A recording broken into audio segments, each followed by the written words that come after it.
have a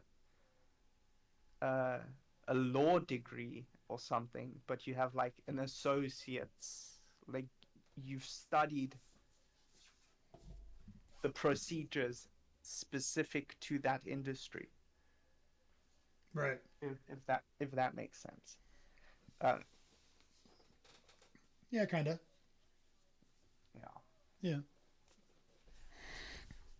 I mean, also retail, but I think retail is also very complex in a sense of like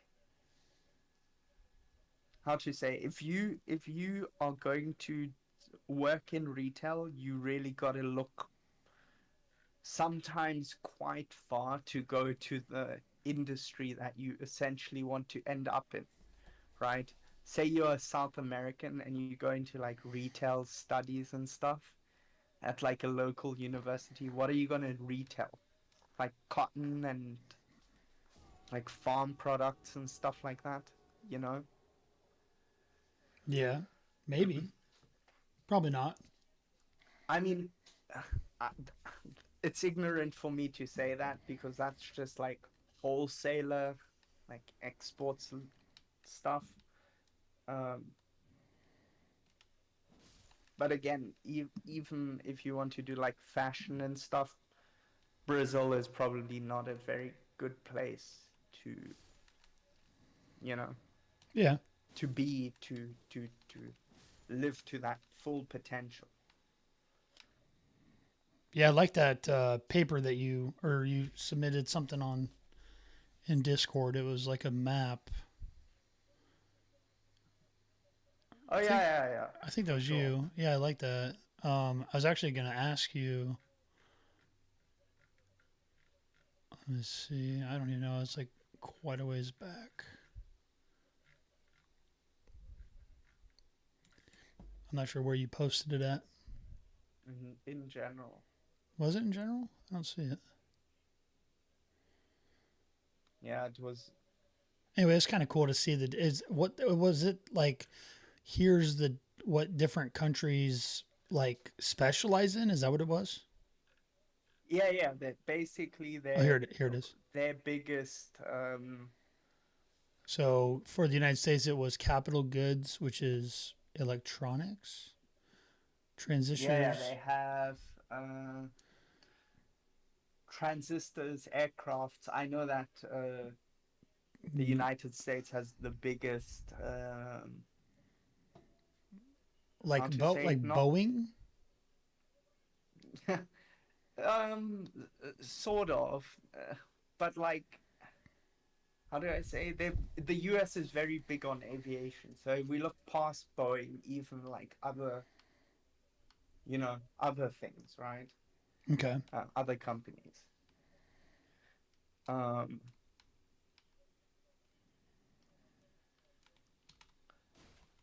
Telecommunication equipment, vehicle parts.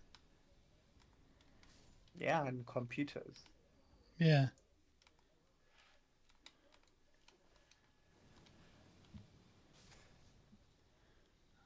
I can't remember what I was specifically going to ask, but I was going to just like kind of just talk about like what do you think?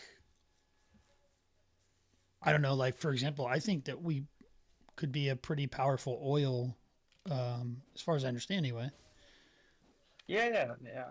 No, no, of course. So as far as I know, Trump wanted to get that. Uh, who was it? Biden apparently closed the whole thing with like oil, Okay. or didn't close it, like reduced it, and instead like upped like import. Okay. Yeah, I think I think even like still today we're still drilling quite a bit, as far as our exports are concerned. I guess I don't know the details, but yeah, I thought that was kind of a cool map. Yeah. I mean, just I mean, because look, it's be simple. happy it's not coal Yeah. because I mean, here's the thing with with Australia, right? They're quite abundant in resources, even with like iron and stuff. But um, how to say the value of things comes from being further ahead in a supply chain, Sure. right? So, uh,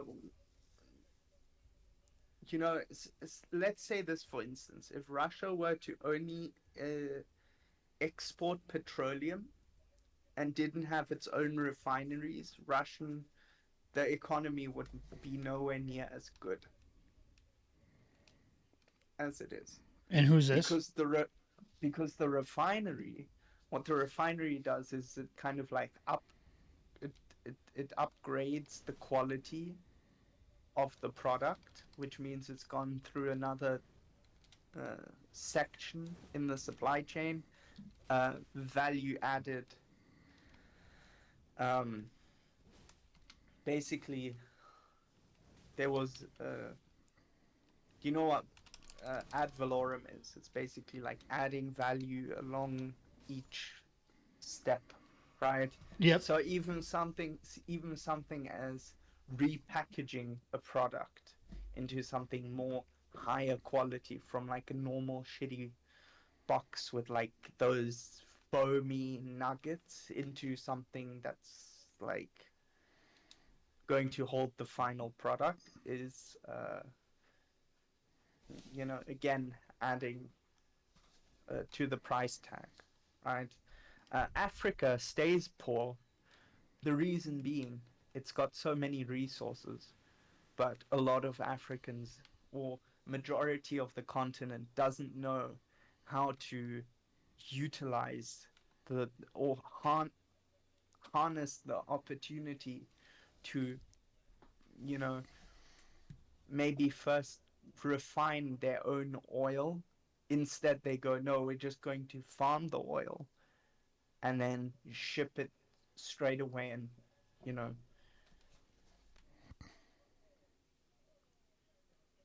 where if we were to take, for instance, yeah, if we were to take the society that lives in like Central Europe and place it into sub-Saharan Africa, right? And put all the Africans in Europe, in like 10 years' time, Europe would be an absolute shithole and Africa would be like a gold mine. Right. Because people would be like, oh, we have the resources and we have the know-how of how to advance our resources into products, and thus we will generate more revenue. Um, and then they'll obviously build up their own institutions, their own education from the revenue and stuff like that. And I mean, Africa's just so corrupt in terms of its leadership.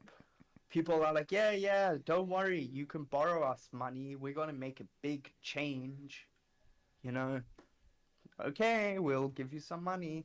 Mm-hmm. 10 years later, it's like, oh shit, we've got no money. Wait, how do we not have money? I don't know. I don't know. The loans didn't help us. Right. They didn't like Kenya, for instance, right? They have such big issues with like the IMF now that they cannot even repay. And now they want more loans to create services, because now people are realizing, oh, we need money to generate facilities or to build up facilities to actually be able to provide services and build up sectors, because without capital you're not going to move a lot, right? Mm-hmm. But again, now people are scared of this feedback loop of, oh, if we invest, it's just going to go missing again. And that's why people want that's why people go onto the street and force the governments, like want to overthrow the governments and shit like that. because it's just mismanagement. Right.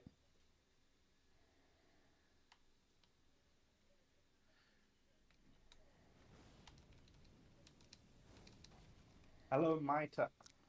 Hmm. Hello. What are you doing today, Maida?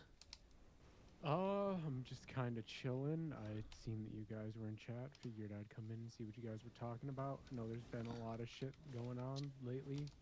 Oh yeah, he he was asking me because like sometimes I'll use the term like, oh, that's what the left wants, or if the left is going to allow Donald Trump to win presidency or not. And he's like, what do you? So we were trying to like kind of categorize what that would mean.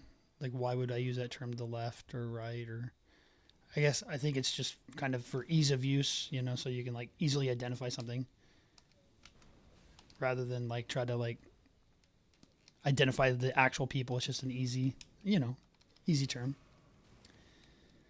Okay. I don't know where the terms came from. Actually, I was gonna look that up one day. Is like try to figure out like why is the right? Why is the left the left? I'm sure there's a history behind that, but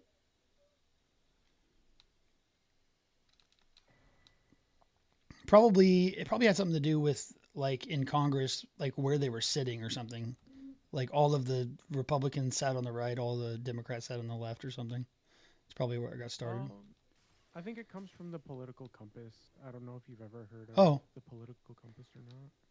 you mean like when you take those surveys and it kind of plots you on the map thing? Is that what you're talking about? Um, yes and no. So like, let me make sure this is accurate because a lot of these aren't really. Because I figured the Yeah. political compass would have been named after the, you know. I guess I don't know though.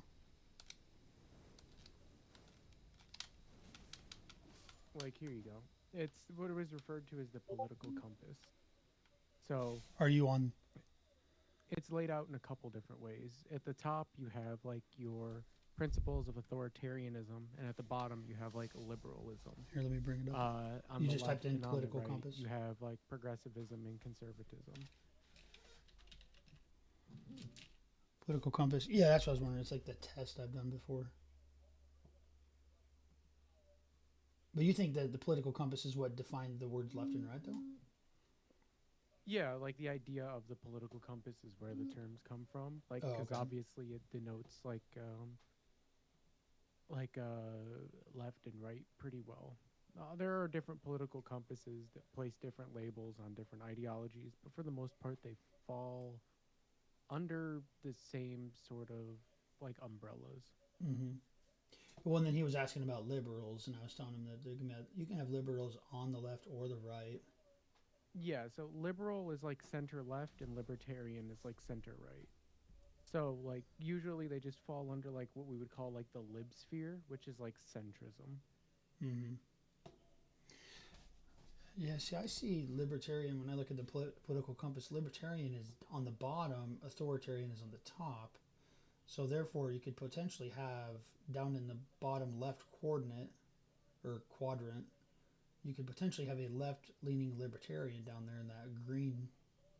Yep, libertarian, like things like libertarian socialism, like the ideas of the workers owning the means of production and distribution while still adhering to strict, like conservative social standards, not getting rid of things like unjust hierarchies or believing in things like being against like the principles of like gay marriage, abortion, Mm-hmm. etc.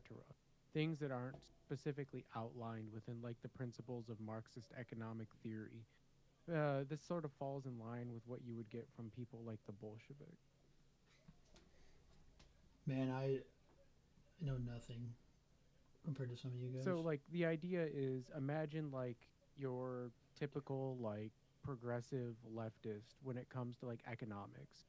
Workers being able to establish a democratic workforce, being able to own the means of production and distribution, but while simultaneously having the more like typical conservative like social views. Like I said before, things like anti-abortion, being against things like gay marriage, being against things like transgenderism, Mm-hmm. etc. So like this is where your libertarian like socialism, libertarian communism, etc., would come into play because it encapsulates the social aspect of one with the That's economic aspect of perfect. another. Yeah, that's what I was. Yeah, did you? Yeah, that's what Cruiser and I were talking about when we first got started, and I was explaining. I just don't know how to say it like you guys, you know. But that's what I was kind of describing is that you can be on the right, for example, but you can be very socially liberal or socially um, basically you can do whatever you want in your social life, but when it comes to government or like you said economics, you can be more conservative. So my turn. Uh-huh. Just a question. If you tune into my stream, right? Because here's the thing, I don't take things that Reddit says for like facts. I think Yeah, there's a lot of bullshit on Reddit. Yeah. Okay. So, but as far as I know, uh, I mean, personally, personally, I would have put like in, because I've seen some maps of like where Germany was in World War II, just as a reference point, right? Apparently, North Korea is like here, somewhere here. I don't know about that. Okay. Uh, where personally, can we agree that Germany was in this quadrant, Um, in the blue one? authoritarian, yeah, right? it Yeah, was definitely in the blue area up there. Okay, and I would say it was pretty authoritarian. Yeah. Uh, yeah. Now, if we go between left and right, this would be more towards. Uh, See, here's the thing. Does this mean like more like? Does this have anything to do with like economics, left and right? So economics usually denotes left and right, yes, while the up and down axis denotes the social scale. So like up is authoritarianism and bottom is like anarchism, while like left and right is like the social and economic policies. Okay, so it would actually maybe be fair to plot Germany maybe somewhere like. You know, here, this is the ironic part. I'm going to send you the exact graph that I sent Trash Panda, and it's ironic that you're going to realize exactly what you're doing right now. Wait, what graph did you send me? Where's that at? I DM'd you it on Discord. Oh, I see. Oh yeah, that's what I was looking up on my. God, there's so many different ones. So neo-fascism, fascism. So there's no such thing as fascism on the left, But look, I mean, the thing is, because I feel like they're very fascist. Well, so the thing is, fascism by definition is just right wing authoritarianism backed up by ultra Oh, nationalist beliefs. So, oh, like the left wing equivalent would be like, it would be like left wing ultra nationalism, which you can find on the chart that I sent you, and it's the exact opposite side of where fascism would oh, I be. see. But it's just not called fascism. Would that be like Antifa Yeah. No, not necessarily. The Antifa would or fall BLM? more in like the they would it's tough because like anti-fascism is like as a whole is very hard to gauge, but most of the people who are like what you would call Antifa would fall under like they would be like anarcho, like they would be more like anarcho socialists, so they would be like um Yeah, I mean, I I understand what don't you're saying, but aren't they very like authoritarian though? Not in the green, um more red So than they green. are, in a way. They think that the will of the people should be represented, but the problem is they don't realize that they don't represent all of the people.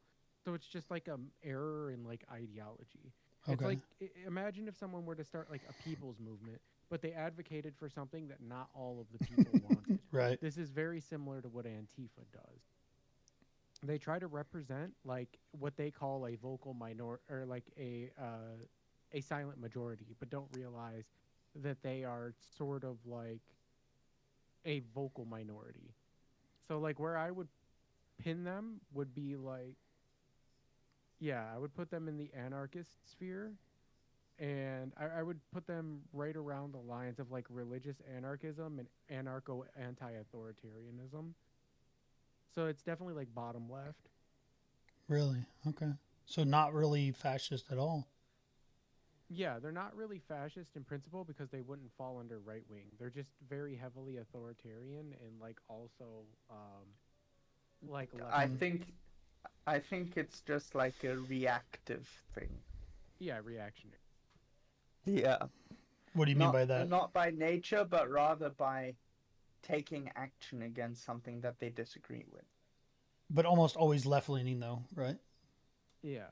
Yes. Well, most anarchism is left wing ideologically. I think it's very hard to have like a right wing like an anarchaic right wing society I because guess a they have lot of it, anarcho capitalism, I guess, is a thing.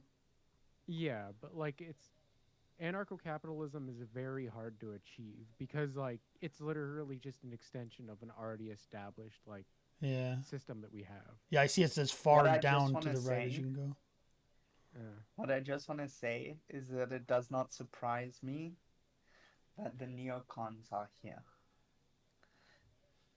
Neocon. Yeah, that's about where I would place Because them at. they're like, yeah, no, look, we're definitely more uh we're definitely more liberal than or more, sorry, more social. No, Yeah. what's the word? We're more libertarian than Putin, right? But obviously they still want to have. I mean, here's the thing. If we look at one common trait of like uh, the right and the left, right? One is basically like this is being less imposing, this is being most imposing, right? So imperialism is here, right? It's over neoconservatism. So basically, imperialism is basically not giving a fuck, kind of an extreme amplified version of like uh, you know neocon is more so like the what is it, project for new American century or whatever, um is more so like a strategy, right? Whereas imperialism would be straight up, we don't give a fuck, we'll definitely go to war, uh Oh you shit. know Yeah, because like imperialism is like something that is more traditional on as a right wing value than of a left wing value, but it's not like intrinsic to the right wing. So you can have like progressive imperialism, as weird as that may sound.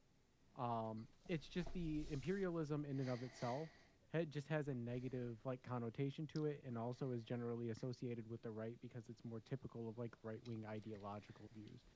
right. Um, So technically, here's just a hypothetical, right? If we all lived in a utopian society, right, and there would be no pushback against like imperialism, but we would all become like homogenous in our like cultures and stuff like that, like assimilate. Technically, it would be like left imperialism because it's not using the same uh, methodology as like the right wing imperialism. yeah, Does that so make sense? yeah, what you're describing is what a lot of the Nordic countries were doing and what a lot of European countries were doing in Africa prior to about 10 years ago. And this is what is referred to as social imperialism. It is specifically exporting a type of it's exporting a type of society onto another society and enforcing your will upon it through through economic, military, or diplomatic means. But the thing is, generally speaking, most people seem to be unanimous in agreement, whether or not you're on the right, the center, or the left, that there are some places in Europe that just seem to have better long-term sustainability for their societies than we do here in most other parts of the West or the East. And thus it was looked at as a positive thing for social imperialism. Yeah. Now, would it necessarily be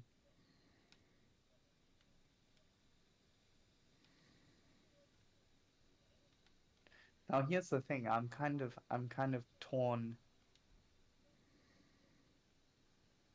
I'm kind of torn, right? Because uh wait, let me just copy this image and put it in. Because I would personally put something like Russia. At first glance, I would have put it here. Where is that? Sorry, I can't see. Oh, authoritarian capitalism. Um, you could At argue, first. yeah, you could argue that it could exist anywhere between Christian theocracy and in authoritarian capitalism. You could argue that any of those, like anywhere in that range to where your dot is, would be like a modern day representation of Russia. Yeah. But I also saw I mean I looked at a lot of different maps, right? Um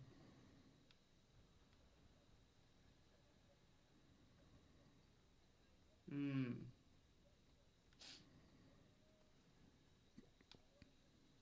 But yeah, that's typically where I would peg Russia at because people seem to forget that Russia I has wouldn't say a they're fascist though. That's no. the thing, because Well, that's the thing. Neo-fascism isn't defined as fascism in the same way that like neo-socialism is not defined as a type of socialism. So right. like neo-fascism is just like a an acceptance of like traditional fascist ideology without like the traditional like pure like not necessarily the pure nationalist like take on fascism. It's just traditional right-wing authoritarianism. And that's sort of the step that you get between like fascism and like other like right-wing authoritarian ideologies. And it kind of sucks that it has the term fascism attached to it because neo-fascists do fit into that category, but I don't think that neo-fascism is anywhere near as like damaging or detrimental to ideology as like fascism itself is. Hmm.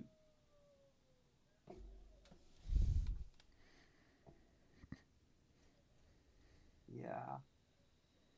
Yeah, somebody gave fascism a bad name, or a bad rap. I think it's kind of hard to give fascism a real good rap. That's what I'm to saying. be That's what I'm honest. saying. But there was one specific person that was like, "Yeah, Yeah. I'm just gonna throw this one out." Yeah, so I mean I suppose this is Russia. Yeah, that's where you would peg Russia typically because like Russia is a place that has a official religion of a state, which is something that's very hard to do, which falls under like what you would call like the typical like theocratic range.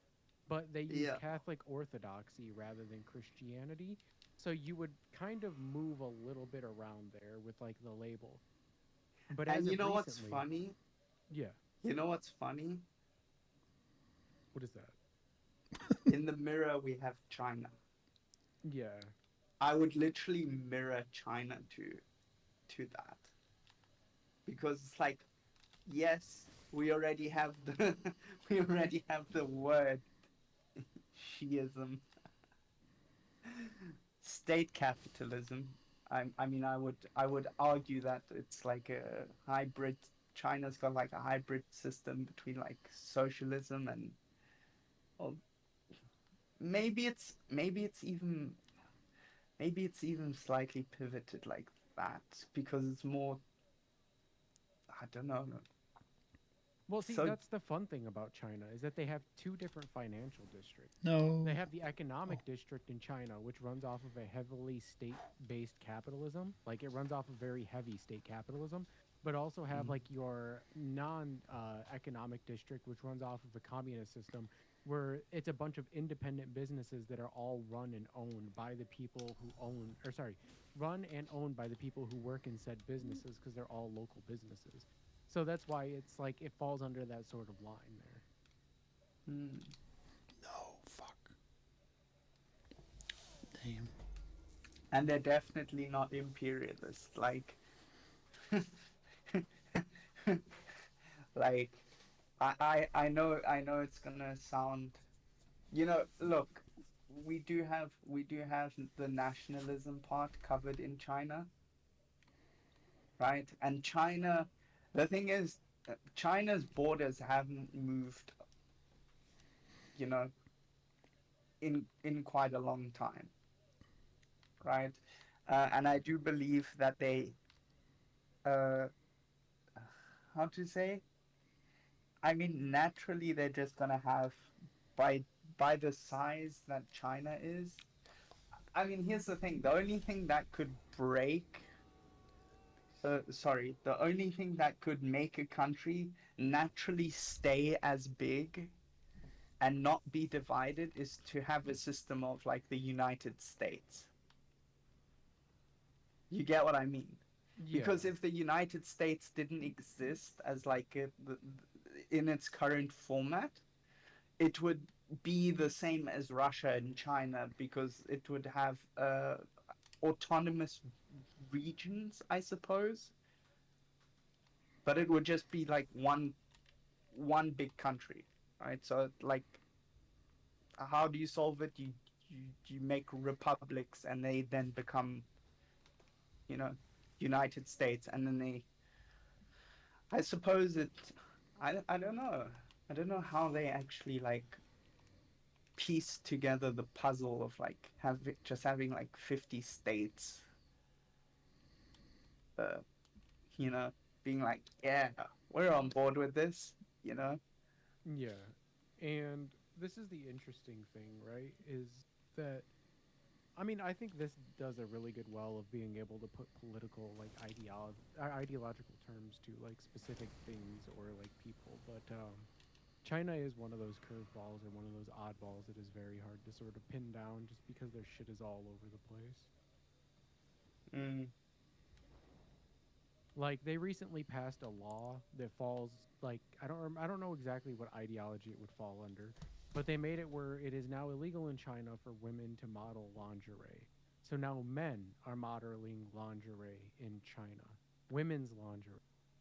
This wouldn't Socialist transhumanism. Yeah, and like this wouldn't typically fall under like a left-wing ideology. This would be more typical of like a right-wing ideology. So Yeah. like and it's another interesting thing. China recently restructured one of its debt deals with like some African country, where instead of Mm. paying them back the currency that they were originally designed to pay them in, they decided to restructure the loan to be for raw resources that would be exported to China, and then China would take the value of those resources rather than the value of the currency, which is again something that wouldn't typically fall under like a left wing like thing, which makes me believe that China, and I've talked with many people about this, is definitely on its way to being more imperialistic by nature because it realizes that it can't do all of these moral things and give ethical loans and handouts to these countries that they can't afford to pay back when they already have a debt bubble that is ready to pop in their country that could sink their entire economy. Yeah. Like, if the United States and China stopped trading, the consumerist market in the United States would be detrimental. There would be massive lash outs, pushbacks against all of the decision making that went into that process. But the Yeah, problem is, which is also why, a lot of people don't understand this, but like, this is also why a war between like Taiwan and China would be catastrophic, oh, because yeah. it would probably 100%, cause crossfire at like ports and stuff like that, and it would just disrupt uh, supply chains. Oh, yeah. It would be detrimental to both countries to have a war, like a hot war, not a cold war. Yeah. But it's just one of those things where we are now seeing the real effects of how bad things are like getting in regards to that because of like how the United States is trying to restructure the Chips Act to have more domestic production in the United States because they're worried about security risks if China gains further like favorability in Taiwan. Hmm. Yeah, I mean, you know what the issue is? It's just like I think the biggest thing is not the technology itself, and that like people are going to copy and steal the technology. It's like like every government has this, but like this paranoia for like espionage. Yeah, and I mean it's with good reason as well. Like, Yeah. I think we can all acknowledge that it doesn't matter whether or not we're talking about China, Russia, India, or the United States. When you're talking about the top five most powerful countries in the world, we are going to exploit any loophole we can to get a leg up over those other countries because we want to both A, have power, and B, maintain that power, and undermining our competition would be the easiest way to do so. Yeah. Which is also why I believe, uh which is also in a sense what the Ukraine war is doing, undermining or further kind of socially dividing the West from Russia, right? Uh, I'm Uh, also, I mean, I'm also pretty sure that the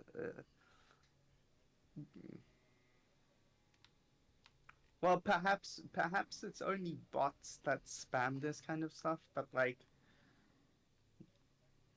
Russians don't really have a great rep on like the internet sphere, if that makes sense. well, that's because Russia is notorious for propaganda campaigns. They are the best creators of propaganda in the history of mankind. The problem is when they create propaganda, it seems to be shit that makes really people really really upset.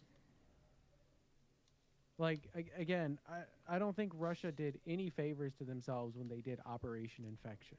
Operation Infection was like I would argue the most detrimental propaganda campaign to Russia that was ever created, and it was done by Russia.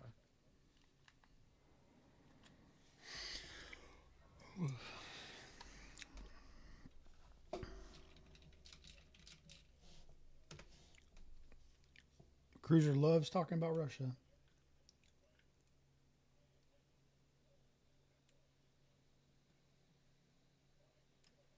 Don't you, Cruiser? Wait, was this still during the Cold War and stuff? I don't remember exactly what year it was, but it should fall during those lines. Yeah. Was it to do with like HIV and AIDS and stuff? Yes. So Operation Infection is spelled Infektion, I think. Yeah, And yeah. Russia basically created a they basically paid off a country in Africa to do a phony research project that linked gay people to the HIV and AIDS epidemic.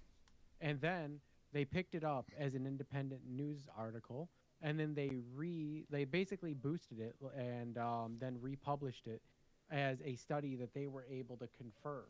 And then when they pushed that out, they tried to push it into the United States specifically during a time where gay marriage was like being pushed for legalization because this was the time that third wave feminism had basically begun in the United States.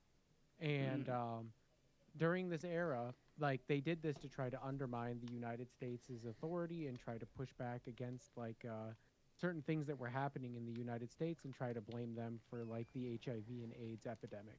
And the problem with this was that Russia didn't realize how much of a social progressive movement would come of the LGBT community, and also didn't realize that, as a result of them saying that only gay people could contract HIV or AIDS and that if you were straight, you didn't have to worry about it. They didn't realize that like they allowed their population to become like the second highest per capita country in the world for HIV and AIDS. That whole thing doesn't even make sense to me. Why they would say only certain, like, sexuality or whatever people could. I don't know why they would do that either, but like I said, it was just this sort of thing that was pushed by Russia, and it was picked up like, so they sold it and intentionally boosted it when it went into Africa. Then they put it in the United States, and then like they tried to pin it on the United States. Oh, right. Okay. So basically, they said that the United States created it. Yes. Okay. But I mean, I look. we've also we've also had the rhetoric of you know, COVID was created in a lab in China. I mean, there are people to this day that still believe that all across the world. Yeah. Like, it, So I mean, I understand how, detrimental it is to like geopolitical affairs. It's not doing anyone any favors. Uh, yeah, I'm just glad we live in a time where internet's gotten better, communications gotten better, and I think globally that's also going to be a very important factor for like the coming, well, if we make it that far, decade, right? Uh, I say if we make it that far, as in like, because we never truly know what's gonna happen. Um, but um, I think internet is going to play a big part in, you know, um, being able to communicate with. And oddly enough, since the war started in 2022, I have noticed that more and more Russian streamers have been popping up on like Twitch and Kick and Oh, really? other platforms, and they're not generally like they're not like bot kind of people, right? Or I mean, some of them don't speak English, unfortunately, but I do know quite a few that do speak English and like you know normal people. I mean, I've I've met some Russians. Most of the Russians I know before the war, but like, Yeah. yeah, I don't know. There's always going to be an increase in people who want to represent a thing or like an ideology, especially if that ideology is being like slandered or suppressed, right? So it makes sense that that would be the case, but I wouldn't say that these new Russians just like popped up, right? They probably just ventured into like spaces where there are more people who are more likely to have like opposing views of them or of their state. Right. Yeah, I think yeah, naturally it'll probably I don't know.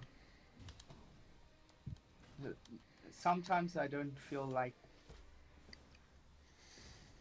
I mean, this debate server is pretty cool in terms of like the community, I guess. And you've got normal people. Have you been in like other debate servers? Oh yeah, I've been around on Twitch for a long time. I used to shadow mod for Destiny and Hassan, and like I freaking was a part of the Hippy Dippy podcast. I was a part of Mindwaves' debate panels. I was associated with Prime Kai's community for a long time.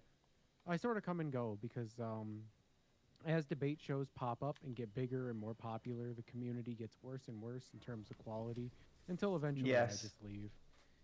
Yes, because I mean, it's very difficult.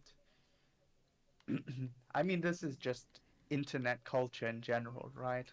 once you've reached a certain threshold of like genuine, like genuine productiveness and stuff like that, eventually you'll just it'll backfire at some stage. Well, I think that the problem isn't necessarily that it's backfires. I think it's an issue of people love sensationalism, right? Like politics and like the sort of rhetoric and like things that go into actually learning about politics and knowing about the things that are going on in the world is not fun. It's not interesting. It's not something to be sensationalized. But Yeah. there is a like market for sensationalizing politics. And when you get onto a place like Twitch or even like YouTube or Kick, etc., you will eventually have to play into the sensationalism because that's the only way to grow. But like the moral of the story is that politics are boring, so people try to make them fun and interesting when in the reality it's like the more fun and interesting you make politics, the more it becomes about a cult of personality and less about the actual political views or like policy positions themselves. Yeah. Yeah, I mean, I've seen it happen to music servers as well. And then eventually you don't just have like music producers, you have people who are like fanboying or like, you know, talk about like the cultural side of things more, of like what's happening in the scene, guys, that kind of thing. Yeah. I suppose that's their form of like sensationalism. Yeah, and this is part of the reason that like I told Boss like that I wasn't going to participate in the debate death matches anymore, despite being in first place for over half of the competition and finishing second on the final day of debate death match. Like I told him that I was like relieving my seat to the person who like was in the lowest position that was eligible, just because I felt like the quality of like the competitors had gone down significantly and that I didn't find it worth my time to participate anymore. You talking about the Yeah. tournament or the actual debate death match, like one Both. v one? I withdrew from both. Oh. The tournament I was a little disappointed about because I'm like, what's the point of? I mean, we're just talking about not even really even hypotheticals, like just stuff that's just insane. Yeah. I mean, look, it feels it feels like this, but like maybe it's boss. No, Maybe. because this happens every time. Like, No, but look, how do I say? Like he he's playing. No, I don't want to say playing. He's playing into a certain persona, demographic. persona and demographic to go with it, right? Yeah, like It's obviously, and more this is like tomfoolery, and even the questions he asks sometimes, like I'm sitting there and I'm like doing this whole thing with the last preliminary round. Everyone was like giving answers for stuff, and then he's like, "What was it, Hermione? Would you fuck Hermione or date Ivanka?" Yeah. And I'm like, "What? yeah, and that's What a the question!" sensationalist. Yeah, that's the sensationalist part of it that I'm just not interested in. I'm like, what question, bro? I mean, it's funny as hell though. Like, to be honest, it's like I'd rather like Boss to be more on the humorous side and make that his format, and also be one of those people who gets like side roasted and stuff, because I think it suits his persona more. And to be honest, like Twitch is still an entertainment platform, right? So you're more so going to find personalities here on Twitch, as opposed I mean, let's take Skate as a comparison, right? It's, I can't even watch that guy anymore. It was funny you bring him up. He challenged me to a debate that was being moderated by Kairos Rev, an anarcho-communist. Uh, because Skade claims to be a socialist, and I'm a liberal, As a obviously. socialist. What do you? Yeah, but it's Why? interesting. Because he's from Denmark.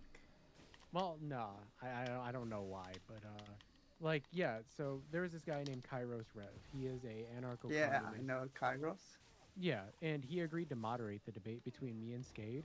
And about 25 minutes into the debate, he literally rage quit and said that it wasn't like he said that I wasn't worth talking to and that he was just trolling and that he couldn't take me seriously and said that I didn't want to have a serious conversation.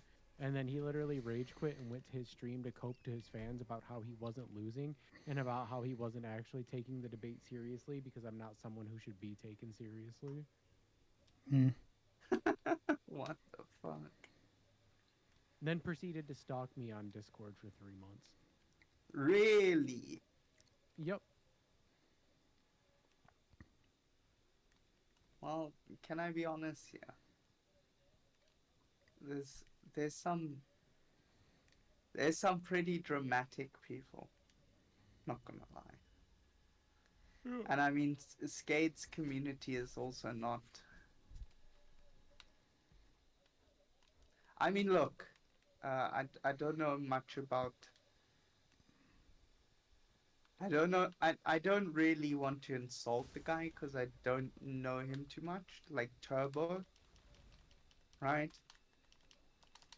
I have seen how other Skate viewers are, and they're more equivalent to how Zen was in the boss's channel.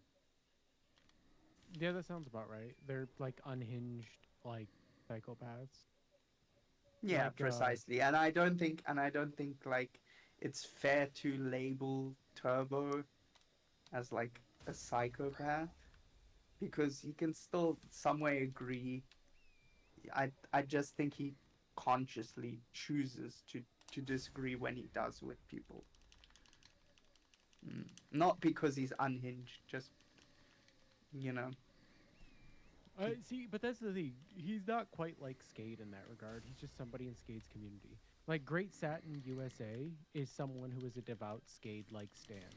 Like these are the Oh type yeah, of people who like deny the Holodomor. They say that like they say that like if it's the will of the people and like democratically you vote on something, then that thing cannot possibly be bad. But like this is like retarded because you'll say like, oh well, if democratically like a country decides to vote like black people are now illegal and that they all get put in jail, is that bad? And they're like, well, no, dude. It's like, okay, well, that's just kind of racist. And there's like, no, dude, that's not racism. And there's how do you argue with that? yeah, How do you argue with the idea that making being black illegal isn't racist? yeah, for sure. That's yeah. I mean, I don't know. I don't know if they think. See, here's the thing. They're also all like big fans of Russia. Well, yeah. But to be honest, I don't think Russia would ever legalize being black. Well, no, because Russia has to appeal to like Central or sorry, the Middle East and like Africa because like they have to pick up the slack where the United States is dropping the ball. But this is Yeah. actually a very interesting point because like this is something that we talked about with Skade. Like I'm sure you've heard of Lesbian Hot Sauce. She is a Yes. Yes. Yes. Yes. Yes. she's a Twitch streamer that frequents this community somewhat. She was having a conversation with Skade because she was complaining about how Russia made it where you can no longer publicly advertise like LGBT iconography or the fact that you are a part of the LGBT. They labeled the LGBT in Russia a independent terrorist organization, Yeah. and they Yeah. said that It's true. anybody who supports it or takes donations from the LGBT could be faced with fines or be put in prison for up to 15 years.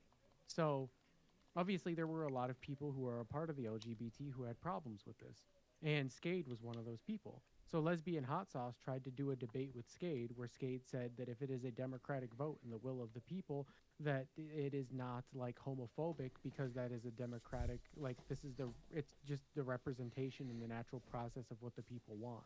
And that if you disagree with it, you're just trying to imperialize like people's minds and impose your view on them. And it's like, that's the most retarded argument I've ever heard in my life. Yeah, I mean, look,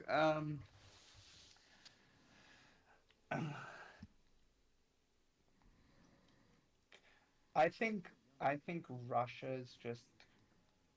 mm, I think Russia's just culturally, to be honest, I think Russia's just culturally at odds with America because of how they perceive America, if that makes sense.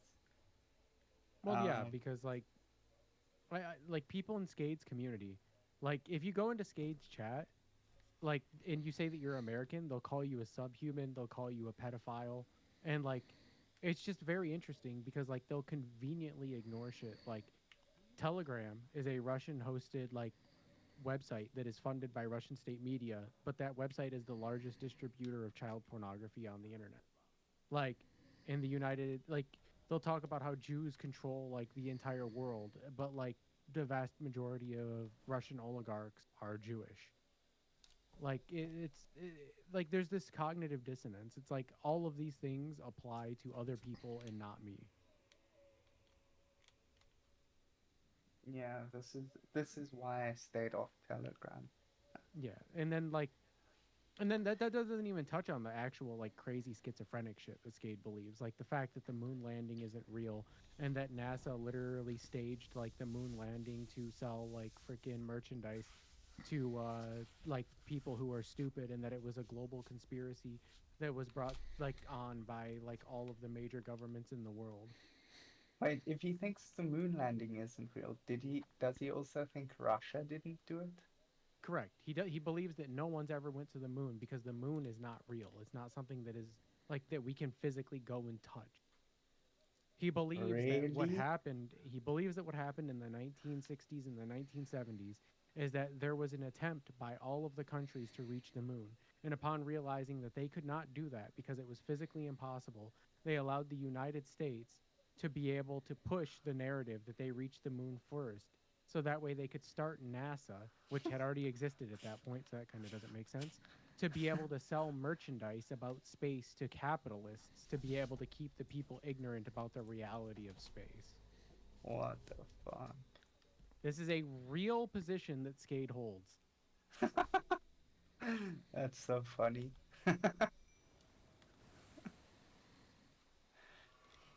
I did not know that.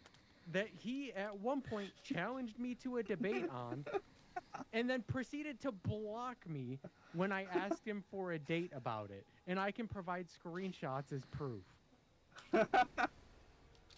Holy shit. That's so funny. I think it's funny because, I mean, for me, unhinged people are funny. Like, I don't, there's a line. There's a line when they become, like, genuinely problematic. And then there's a line of, like, okay, this person's just acting in a very peculiar way, right? Uh, as in, like, at least I don't think Skate goes out and, like, looks for shit. Um, in Denmark, at least. He would probably be arrested if he did. If Probably. he did, if he did unhinged shit.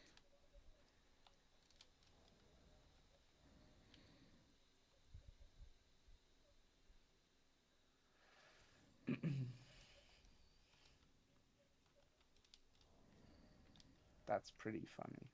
I didn't know that. Yeah. I mean, this it's not something that he hides either. Like, you could just ask him about it. Yeah, no, look, the second I realized he goes, like, here's the thing, right? It's one thing to say, it's one thing to say you can blame NATO for for being somewhat a cause to the conflict in Ukraine is different than obsessively going into the details of, like, how to say, oh, on this date there was this document, CIA, blah blah blah, and just calling everything a CIA psyop and a setup and stuff like that. Like, that for me is like entering insanity territory, right? But Yeah. if someone says, if someone, right? So I take things like this. I process things like this. And this is where Boss and I are at odds. Because I just happen to see things from a different perspective, and he just doesn't want to hear it for whatever reason. I don't know, but I also see Boss genuinely is someone who is at odds with Russia. But basically, uh,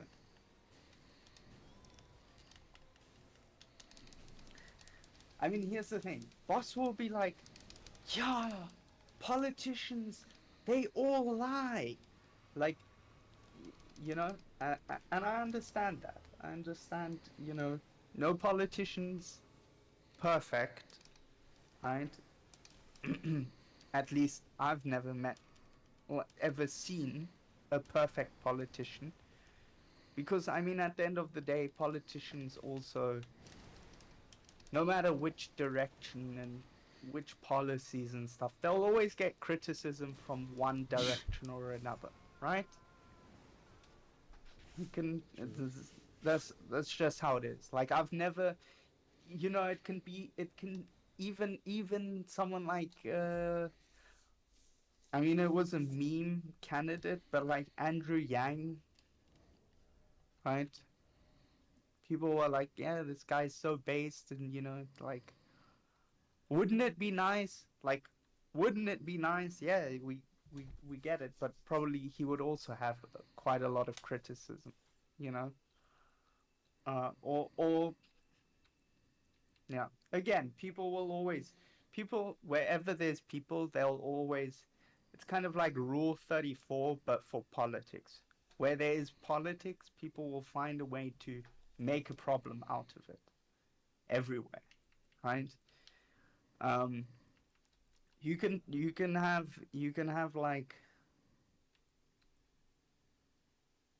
have like the greenest policies, right? Let's just imagine the Green Party would actually like uphold its values. At least I'm speaking from a German perspective where they do not uphold their values.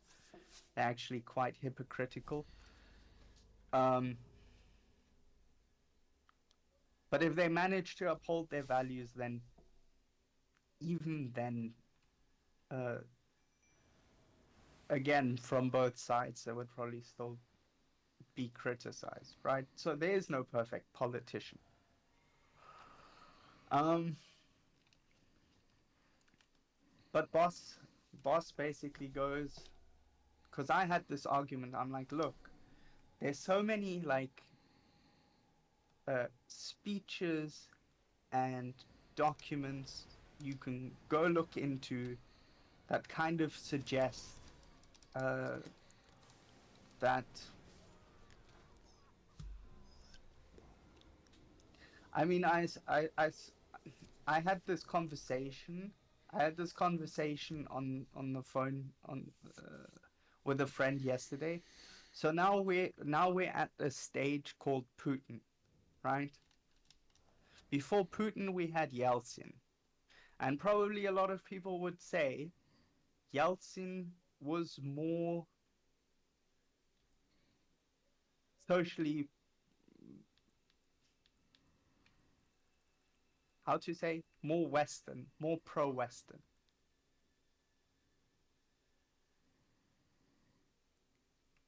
Yeah. Um, I don't And know. I mean, people would That's also say Gorbachev was probably also more pro-Western than Yeltsin and Putin. yeah. Well, that's because I can't remember if it was Yeltsin or Gorbachev, but one of them applied to join NATO. Like, Mm, I don't remember which one it was, but I I think it think it was was. Gorbachev. Yeah. But Yeah. like this is not surprising. Like yeah, 1992, the USSR and other countries, blah blah blah. NATO ships partnership for peace project and blah blah blah. What's it called? They applied for NATO, whatever. But like the moral of the story is like ever since we shot them down, and Russia has been building an independent military, and they've had to deal with Western sanctions and the West stepping on their toes. Like it was just inevitable that they would take a position that was anti-West. They Yeah. basically Uh, forced that to happen. yeah, exactly. And boss is like, well, no, um, that's not the case. Like, people are just, y- you know, they eventually just uh, show their true colors. But I mean, look, going between things of like speeches in the early 2000s, even something as I mean, it's gonna sound silly here when I bring this up, but even something like, Russia tried to like host a World Expo and stuff.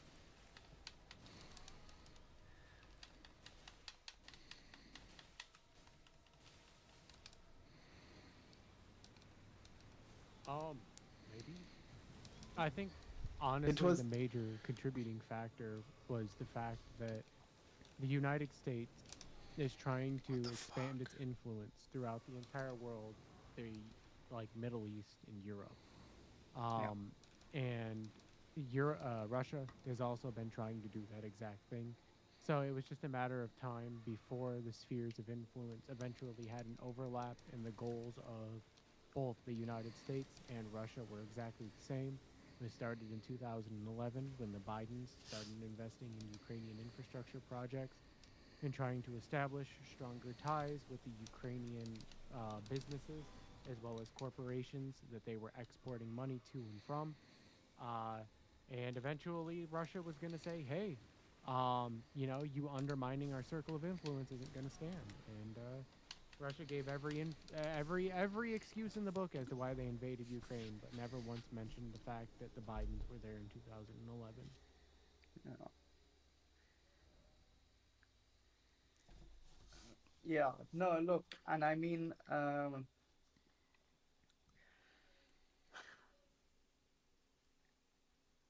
um,